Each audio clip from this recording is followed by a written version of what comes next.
நம்ம செய்யக்கூடிய டிஷ்ஷுக்கு முக்கியமான பொருட்கள் இது மல்லி, இது மிகவும் அவசியம். அடுத்து சோம்பு இலை, சோம்பு இலை ரொம்ப இம்பார்ட்டண்ட். அதுக்கப்புறம் இது பதல் என்று அரபியில் சொல்லுவாங்க.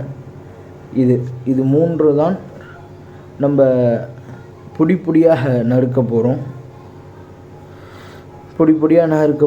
இந்த பதல் அப்படிங்கிறது பார்த்திங்கன்னா இதுதான் இந்த கபாபுக்கு முழுமையான டேஸ்ட்டே கொடுக்க போகுது. இது 3ஐயும் நம்ம நல்லபடியாக பொடியாக நறுக்கிக்கணும். இதுதான் மெயின்.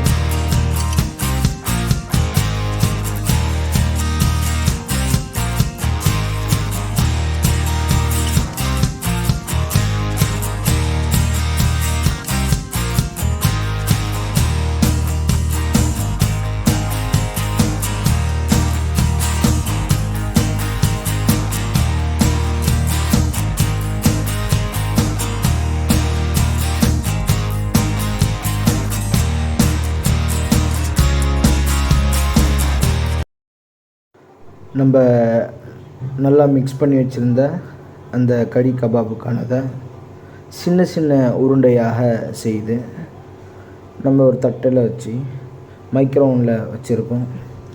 சரியாக 15 நிமிடங்கள் நம்ம இதை பேக் பண்ணுவோம்.